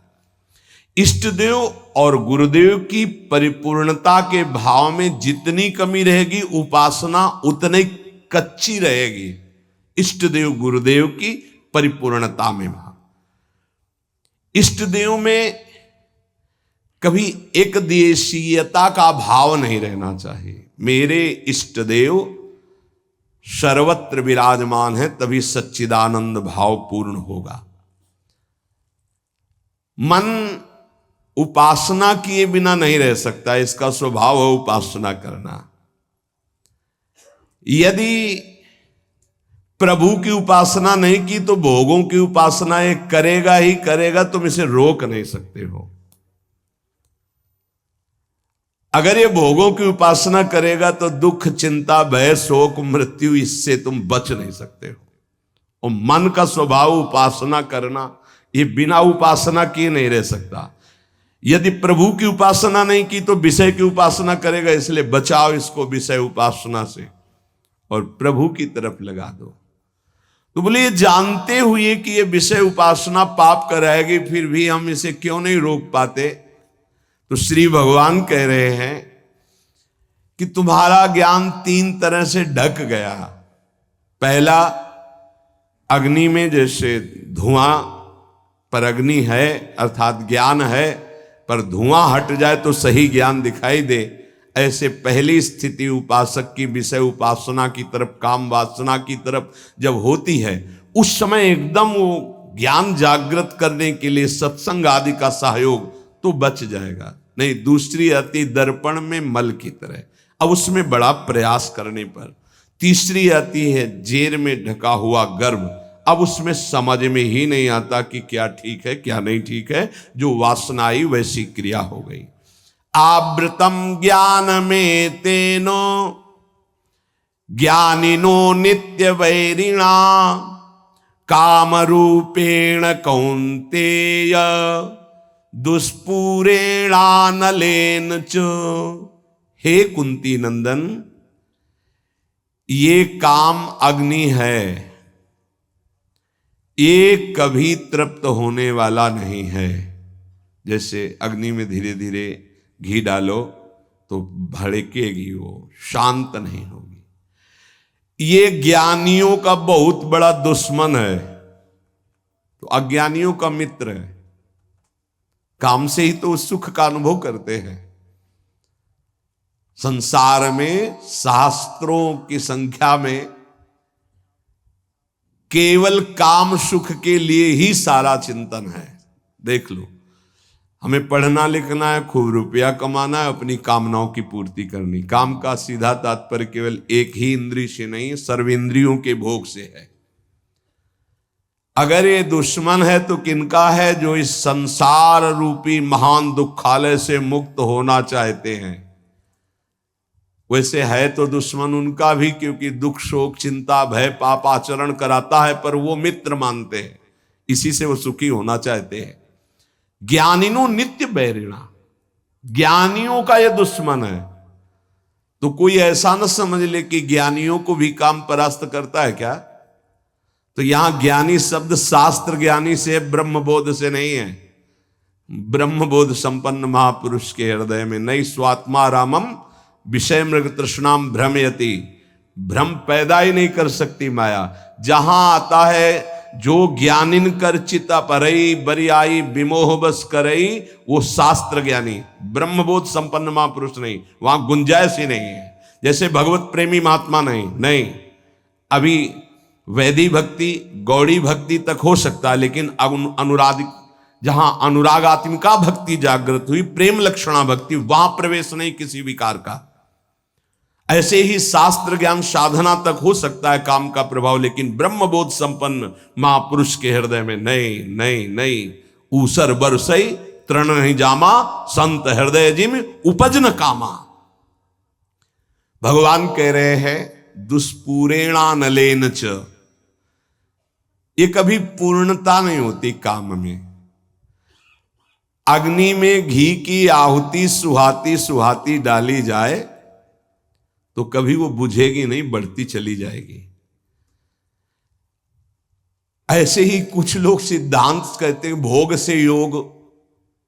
भाई शास्त्र तो आज्ञा नहीं करता ऐसा। न जातु कामः कामानाम उपभोगेन साम्यति हविषा कृष्ण वर्तमेव भूय एवाभिवर्धते। कभी काम भोग से कामनाओं की शांति नहीं होती और बढ़ती है जैसे आग में घी डालने से। कलयुग है, बड़े सिद्धांत चलेंगे। कलयुग में शास्त्र विरुद्ध आचरणों की बाढ़ आ जाएगी। शास्त्र सम्मत चलो, परिपक्व अवस्था आएगी तो सिद्ध हो जाओगे। सिद्धों का नाटक न करे, नहीं तो माया जब अपना नाटक खड़े करेगी तो आप टिक नहीं पाओगे।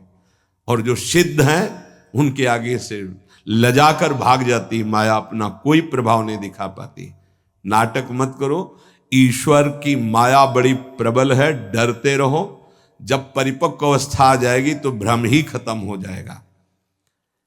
आजकल नए नए सिद्धांत बनाए जाते, नई नई बातें प्रकट की जाती हैं। ये समझ में नहीं आता कि शास्त्र सम्मत आचरण करने वाला महापुरुष ही सिद्ध होता है, शास्त्र विरुद्ध आचरण करने वाला नहीं। जिस समय माया ये देखेगी कि तुम मायापति के भी ऊपर सिद्ध हो गए हो, फिर वो जब प्रश्नवाचक चिन्ह खड़ा करेगी तो फिर नहीं निकल पाओगे। यहां बड़े बड़े झुक के निकले हैं, कोई भी हो। इसलिए हर उपासक से प्रार्थना है कि दंभ नाटक पाखंड न किया जाए। धैर्य पूर्वक चलोगे तो सिद्ध हो जाओगे। तुम्हारा जन्म ही हुआ है सिद्ध होने के लिए। कभी भोगों से योग की प्राप्ति नहीं होती।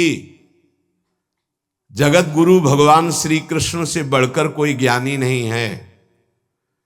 त्यागात शांतिरनंतरम भगवान के शब्द हैं, और ये भी भगवान के शब्द हैं। और लोगों का मन यही चाहता है कि कोई ऐसा मार्ग मिले जिससे मनमानी भोग भोगने को मिले और योग भी हो जाए। फिर क्या है? फिर तो भीड़ वही लगेगी जहां भोग से योग है। भोग त्याग से योग, उसमें तो कोई बिरला। कोई एक पाव भगत जी में मोरी। आज शास्त्र की मर्यादा को ही नहीं समझा जाता है। जो जितना मन, फिर अंत में बड़ी दुर्गति होती है। मनमानी आचरण करने वाले की अंत में बड़ी दुर्गति होती है। इसलिए सावधान, तस्मात् शास्त्रम प्रमाण। आज तक ऐसा कोई सिद्ध महापुरुष नहीं हुआ जो शास्त्र मर्यादा के विपरीत आचरण सिद्ध होके करता हो।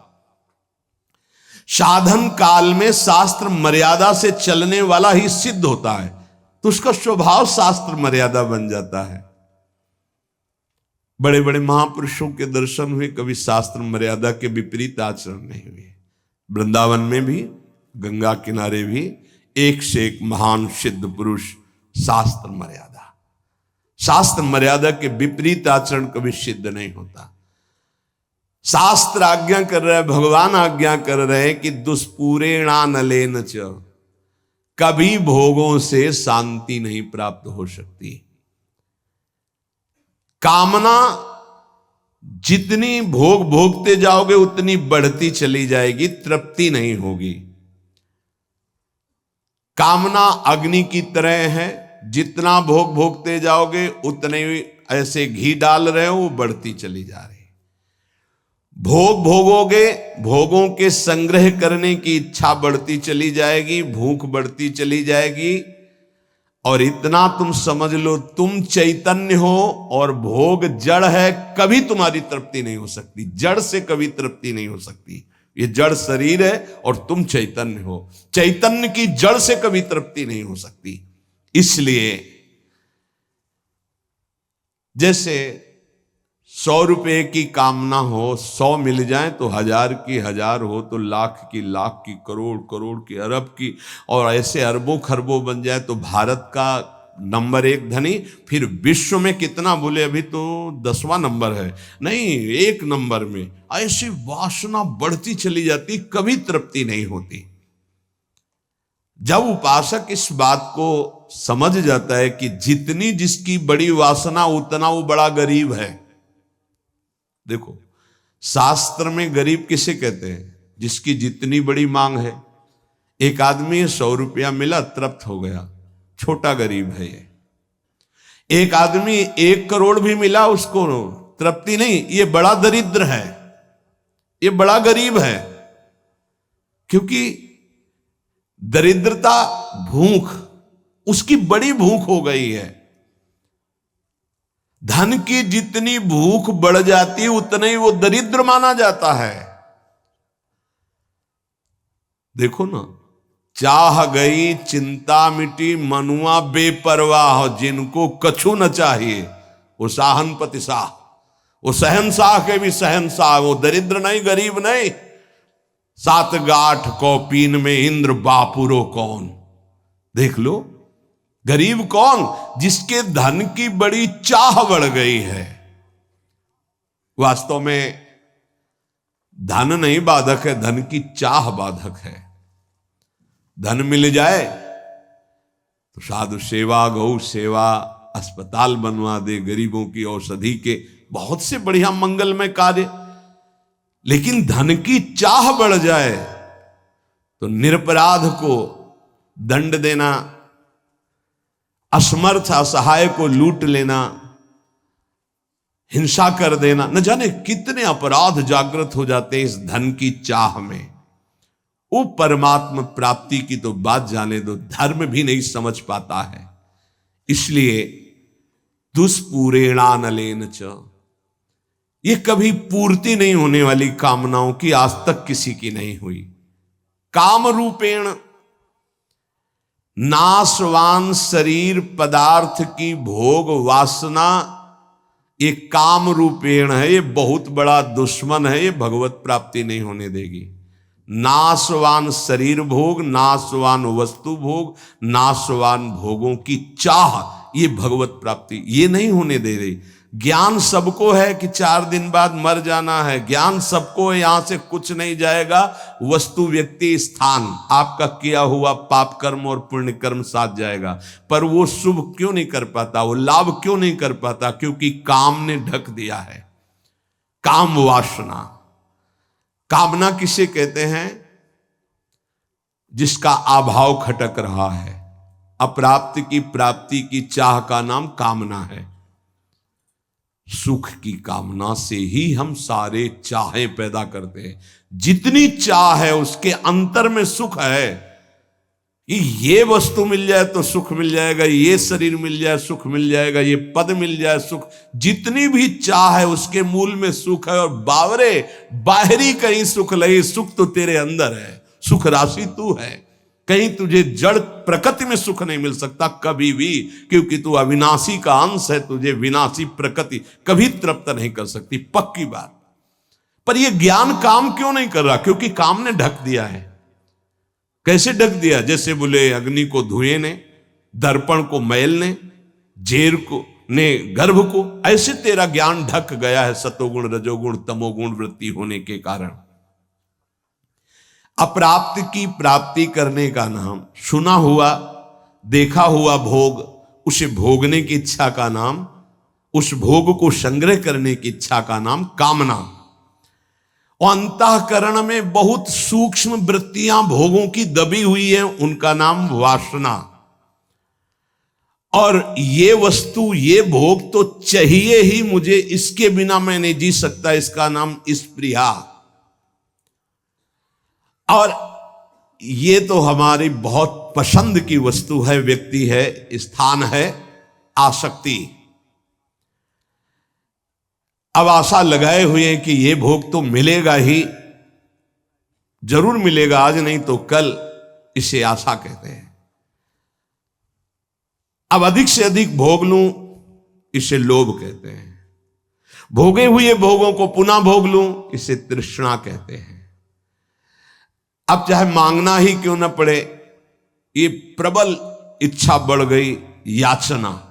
इस तरह ये पूरा काम ही है जो कामना, वासना, स्पृहा, आसक्ति, याचना, लोभ, तृष्णा इनके रूप में प्रकाशित होता है। ज्ञानिनो नित्य वैरिणः, जो साधन मार्ग आपको मिला है और जो इस मार्ग में चल रहे हैं, वो सब साधक ज्ञानी हैं, चाहे जिस मार्ग के हो। क्यों? क्योंकि वो अज्ञान का त्याग कर सत मार्ग में चल रहे हैं, तो विवेकी तो है ही, ज्ञानी तो है ही। उनका एक खास दुश्मन है। और बोले जितने संसारी लोग हैं उनको तो मार के गिरा दिया। दुश्मन तो तब होता है ना विपक्ष खड़ा हो, वहां कोई विपक्ष है नहीं है, वो तो उसी में राजी है ना। साधक ज्ञानी, जो ज्ञान जागृत हुआ कि असत है और त्याग कर चला, अब वो गिराने की कोशिश। काम रूप बैरी, ज्ञानिनो नित्य बैरिणा। इसको दुश्मन कौन समझता है? काम को मित्र समझता है, दुश्मन कहां समझता है? अंदर कामनाएं उत्पन्न नहीं, कभी जले कि ये दुश्मन जागृत हो रहा, नहीं, आप उसको मित्र मान रहे। जो मन कामना से युक्त होता है, उसे पूर्ति करने के लिए प्रयासरत हो जाते हैं। साधन ना करने वालों के लिए ये महान दुखदाई है, पर वो पहचानते नहीं हैं और साधक पहचानता है इसे। भगवान स्वयं कह रहे हैं कि जो विवेकशील मेरी साधना प्राप्ति में लगा है, उसका ये नित्य बैरी है। प्रतिपल ये कष्ट देने वाला काम है, यही भगवत प्राप्ति नहीं होने देता। जहां काम तहां राम नहीं, जहां राम नहीं काम, ये एक साथ नहीं रह सकते। अभी काम है, कामना, इसीलिए अंदर भगवत साक्षात्कार नहीं हो पा रहा।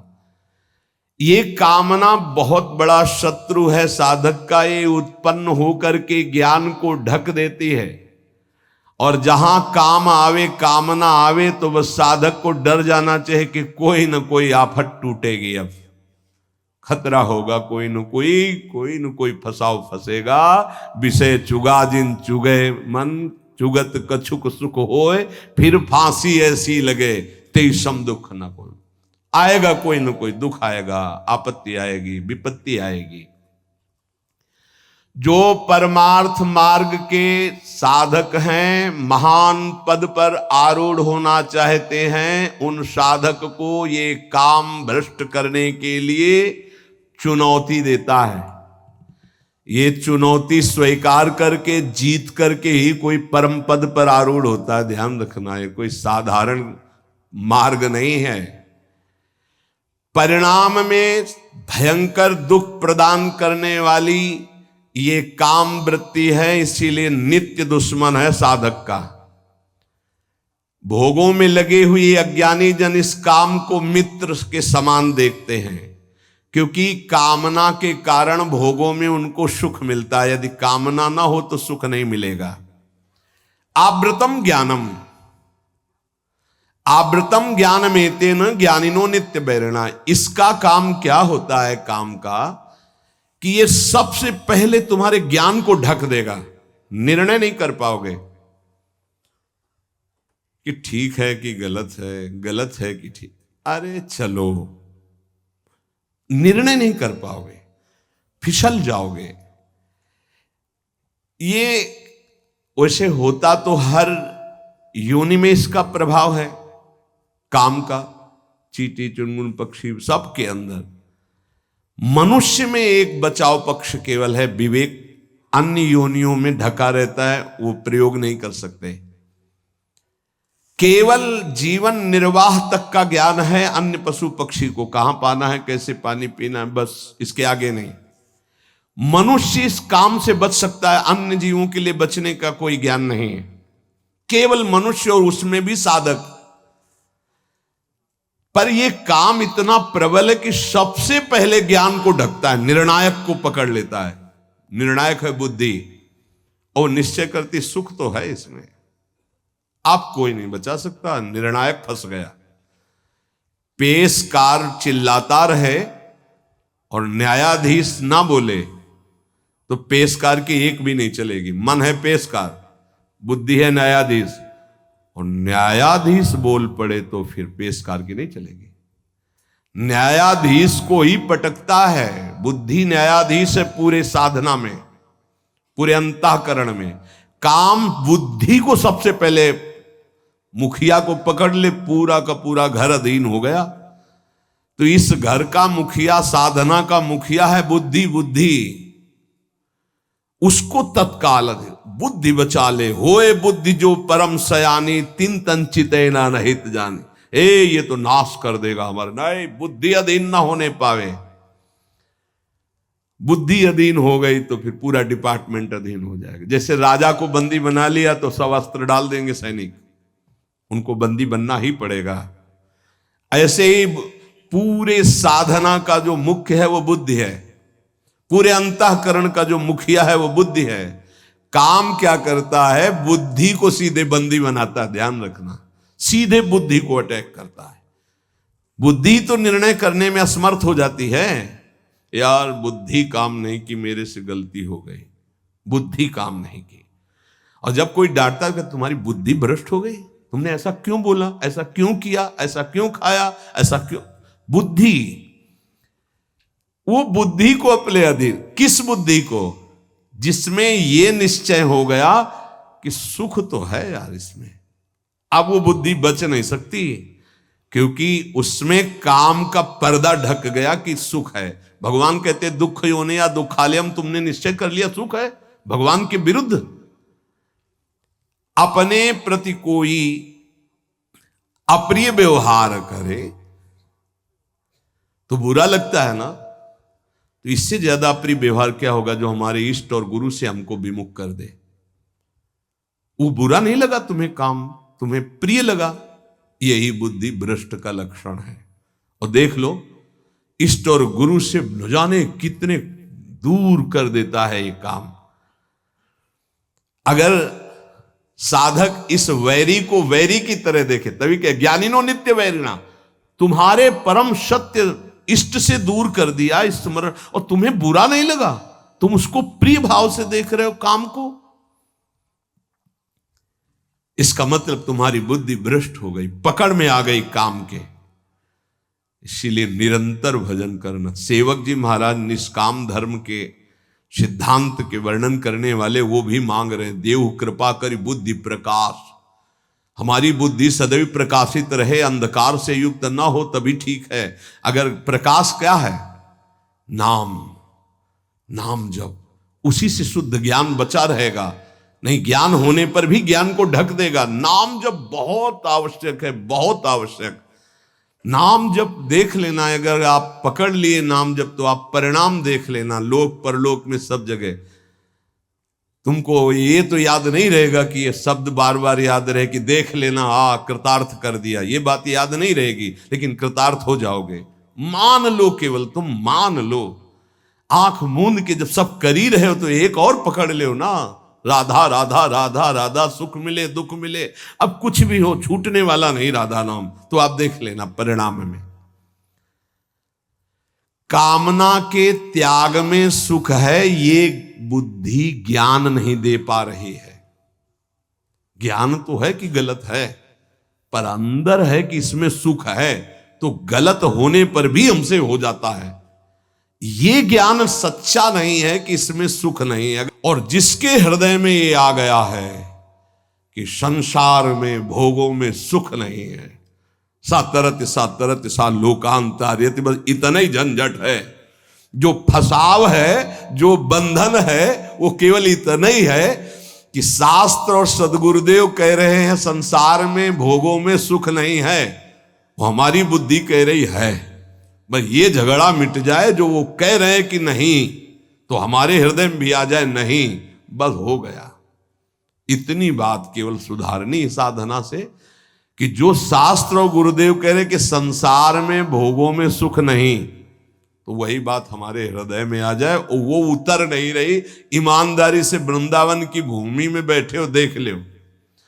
हाँ, कहीं बहुत है तुम दुखी हो गए हो तो कहोगे कि सुख नहीं है, पर अनुकूलता आ जाने पर आ जाएगा कि सुख है। कहीं पिट चुके हो तो कह दोगे कि बहुत दुख है, क्योंकि वहां पिट चुके हो। लेकिन वही अनुकूलता आ जाए तो फिर आ जाएगा कि ले सुख तो है। बहुत विचित्र है भगवान की ये माया, बहुत विचित्र है। जब मनुष्य उपासना मार्ग में चलता है तो कामनाओं की बाढ़ आती है। ध्यान रखना। कैसे? जैसे किसी दुश्मन को गिरा दिया है, वो पड़ा है तो वो आराम से बैठा हुआ, उसको कोई दिक्कत नहीं क्योंकि पड़ा है। अगर खड़ा हो गया दुश्मन, अब वो क्या करेगा? बैठा रहेगा? वो तो पूरी ताकत लगा के फिर गिराएगा। अपने लोग खड़े नहीं, अपने लोग चल पड़े हैं प्रभु की तरफ। आप काम टांग मारेगा कि एक कदम नहीं चलने देंगे। तो ये ज्ञानिनो नित्य वैरिणा। अब उसके ऊपर जो पहले कभी गंदगी नहीं समझ में आई थी, उससे ज्यादा गंदी बात उसको समझ में आई। ये बिल्कुल स्पष्ट समझ लीजिए। आप देखोगे श्री जी की तरफ, प्रभु की तरफ, और उसी क्षण वो दिखाएगा कुछ और, इतनी गंदी बात दिखाएगा कि आपको लगेगा कि हम प्रभु की तरफ भी न देखें। रख रहे हैं भोग प्रभु को पवाने के, और वो अपना का क्या आंख मूंद करके बैठो। भोग लगाने के समय तो मानसिक भोग पवाया जाता है क्या? अरे वो पता नहीं कहां कहां विचरता है, कहां कहां विचरता है। भक्तमाल में एक चरित्र में आता है कि एक संत भगवान गए, राजा से कहा मिलना है, तो सेवा में थे ठाकुर जी की। तो उन्होंने कहा कह दो कि ठाकुर जी की सेवा में हो। वो त्रिकालज्ञ महापुरुष थे, बोले सेवा में? और उस समय सोच रहे थे कि वो जूती को साफ करवा के चिकना के उसको ऐसे कर। बोले वो तो जूती साफ करवा रहा है कि सेवा कर रहा है, मन से वो कहाँ है? तो तुरंत भाग के आए कि तो कोई त्रिकालज्ञ महापुरुष है। ये केवल भगवान के भजन से सुधरेगा। मन में जैसे घड़ी चलती है ना, ऐसे कामनाओं की घड़ी चल रही है। देख ले, वो अंदर देख ले, और जहां नाम चलाओ तो और घड़ी जोर से चलने लगती है। ऐसे तो सेकंड सेकंड में, मिनट मिनट में। हमें लगता है कि जब नाम चलावे तो हमें लगता है कि घड़ी बिल्कुल रफ्तार से चले, उसको सेकंड मिनट से मतलब नहीं है। साधक परेशान हो जाता है, ये ले माला रख दी। ऐसी स्थिति होती है। आप लोग मतलब देख लीजिए, अब हम तो देख ही रहे हैं, बचपन से देख रहे हैं, इसकी चाल देख रहे।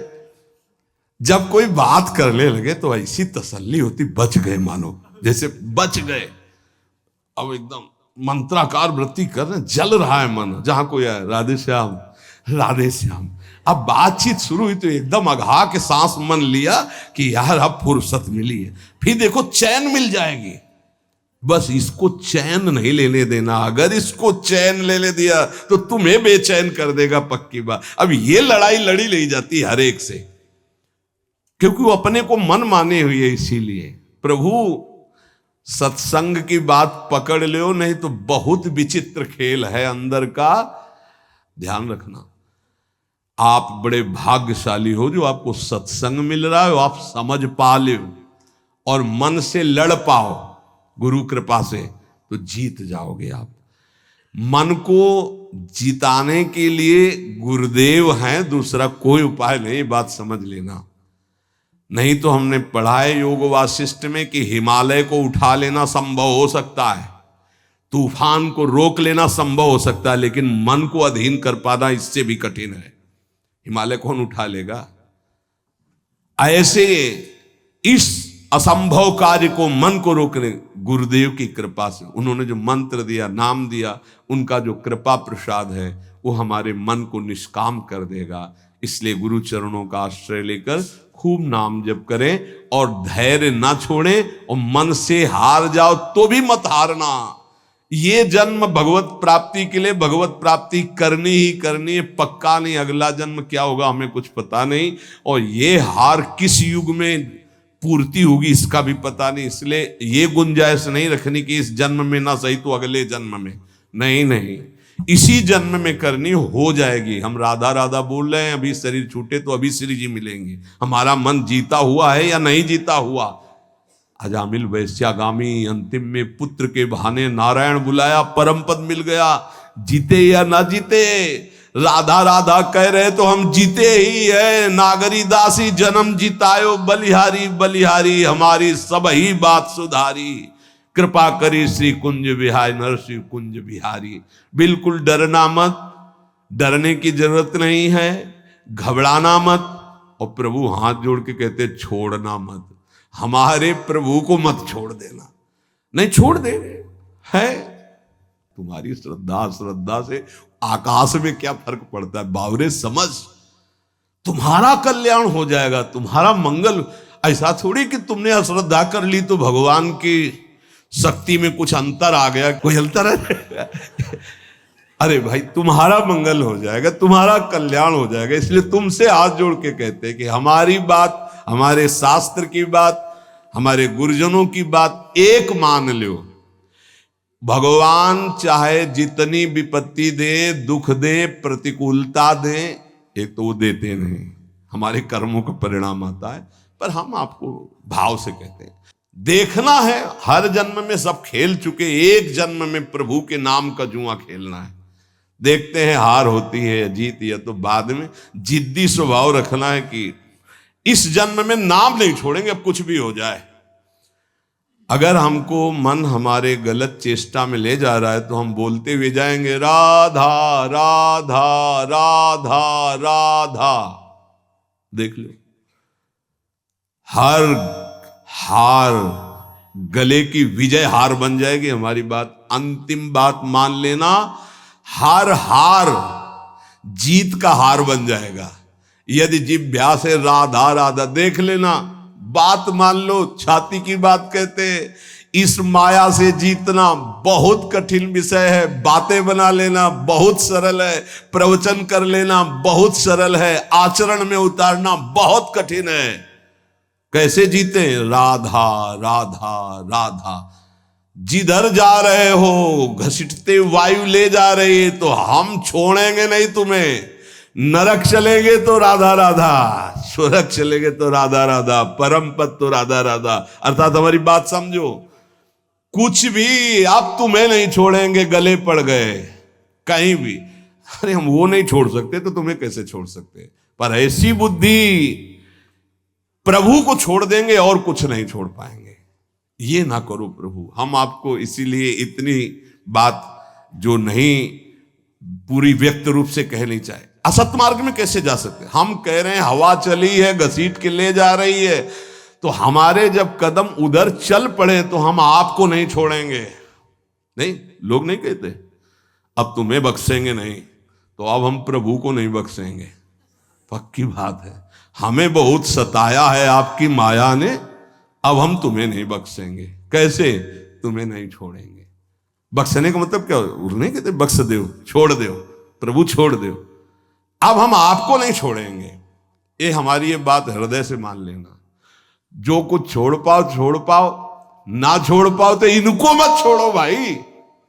वो तो छोड़ ही नहीं पा रहे हो तो इनको काहे को छोड़ रहे हो? और सब ये गलती कर रहे हैं कि और कुछ छोड़े ना छोड़े, इनको जरूर छोड़ देते। हम प्रार्थना करते हैं इनको मत छोड़ो। राधा राधा राधा, जीत जाओगे। प्रभु बड़े कृपालु हैं, वो जिता देंगे हमें। हमारी सामर्थ्य नहीं काम क्रोध पर विजय प्राप्त कर। बहुत जोर का योद्धा है, बड़े बड़ों को एकांत में रोना पड़ा है। इसलिए आप तो समझ ही रहे होगे हृदय की दशा देख के। अब हमको वृंदावन की भूमि में बैठ के नियम लेना है कि हम कुछ छोड़ पाए या ना छोड़ पाए, ये तो वादा नहीं करते प्रभु, क्योंकि सामर्थ्य नहीं दिखती। लेकिन आपको नहीं छोड़ पाएंगे, पक्की समझो, हृदय की बात है। हे प्रीतम, हम जहां जाएंगे अब घसीटेंगे आपको भी साथ में ले चलेंगे। बस ये पकड़ लो तो वो जाने नहीं देंगे, और जब उनको छोड़ देते हो तो बात है। इसीलिए हम लोग सुहाग भरे घूमते हैं। ये देखो, ये मंगल सूत्र है, ये जो कंठी है ये मंगल सूत्र, ये जो है ये सुहाग है कि अब हम कैसी भी हैं तो आपकी, जहां जाएंगी तो आपके साथ हम हैं, हमारे साथ आपको रहना होगा। ये कौन से हैं बाबा जी? बोले राधा वल्लभ जी के बाबा जी। फंसो महाराज, जय होगी तो आपकी और पराजय होगी तो आपकी। अब केवल आप ही हमारे हैं, अब आपको नहीं छोड़ने वाले। हर स्थिति में राधा बोलेंगे, हर स्थिति में आपको साथ रखेंगे। खान पान उठते बैठते कभी आपको छोड़ने वाले नहीं। ये इतनी बात पकड़ लो, हम तुम्हें सहज भाव में कह रहे हैं। जो छूट रहा है असत आचरण, बड़ी कृपा है भगवान की। यदि नहीं छोड़ पा रहे तो मेरे प्रभु का नाम मत छोड़ना। अहो वत्सुपस्तो गरीयान यज्ञाग्ये वर्तते नाम तुभ्यम। यदि नाम चल रहा है तो परम पद निश्चित मिलेगा। आप हमारी विश्वास पूर्वक बात मान लीजिए। नाम महा मंगल मोदमय है। और क्या जाता है, हम कह रहे हैं मन नहीं लग रहा तो राधा राधा राधा राधा राधा राधा, जहां जो मिल रहा है खा रहे हैं, राधा राधा, जहां कदम चल रहे राधा राधा। आपको नहीं छोड़ना, कुछ छूटे या ना छूटे, ये बात बैठा लो यार, बैठ जाएगी। बड़ी कठिन है, अगर बैठा लो तो बात बन जाएगी। हम तो सार बात ये पकड़ पाए हैं कि महाराज आपके लायक हम बन पावे कि ना बन पावे कोई वादा नहीं है। ये छोड़ दे इसका भी वादा नहीं। फिसड्डी हैं, आज कहेंगे कसम से, कल फिर वही करेंगे। हमारे में ताकत नहीं नजर आ रही, देख लो भाई। अब भीष्म प्रतिज्ञा वाले जो हैं उनको तुम प्रणाम करते हैं, पर भीष्म जैसे तो भीष्म ही जी थे, दूसरे तो हैं। तो एक बात पकड़नी हम कलयुगी साधकों को, हर स्थिति में प्रभु आपको नहीं छोड़ने वाले। बस ये बात हमारे दिमाग में बैठ गई है। हर स्थिति में अपवित्र पवित्रो वा, बस ये बात बैठा लो। सबसे हाथ जोड़ के कह रहे हैं, आपके कल्याण के लिए कह रहे हैं। कैसी भी स्थिति हो, राधा राधा राधा राधा, जीत जाओगे, जीत जाओगे। संयम, नियम, व्रत, नाना प्रकार के तीर्थयाटन, समुदाय साधन के ऐसे ऐसे अपराध हैं, एक क्षण में सबको भस्म कर देंगे। लेकिन नाम एक अविनाशी ऐसा है, किसी की भी ताकत नहीं कि इस नाम को भस्म कर सके। जैसे कि कल एक उपासक ने पूछा कि एक महीने में एक बार क्रोध करने से भजन नष्ट हो जाता है, तब तो भजन का क्या लाभ मिलेगा? कहा नहीं, भजन नष्ट नहीं होता, उसका फल ढक जाता है। राधा बोला विनाशी, किसी की ताकत नहीं कि इसको नष्ट कर सके। हाँ, बोलने की क्षमता रुक जाएगी आपकी अगर अपराध बनेगा, और उसका प्रभाव आनंद रुक जाएगा, लेकिन वो तुम्हारा वहीं जमा है। तुमसे महत अपराध बनेगा, दंड भोगोगे। अगर 100 बार नाम लिया है तो 101 बार से शुरू होगा, 99 से नहीं। ये ध्यान रखना, ये अमोघ अविनाशी बैंक में जमा हो जाता है। भरत जी मृग बने तो मृग की अवस्था में भी वही मंत्र जपे जो भरत जी के रूप में जप रहे थे। इसलिए नाम नहीं छोड़ेंगे महाराज, चाहे जहां हमको तुम्हारी ये माया ले जाए, हम बोलेंगे राधा राधा ही। यही जीवन का परम लाभ मिल जाएगा अगर पकड़ लो प्रभु का नाम, प्रियाजू का नाम। शेष चर्चा आगे। श्री राधा वल्लभ लाल की।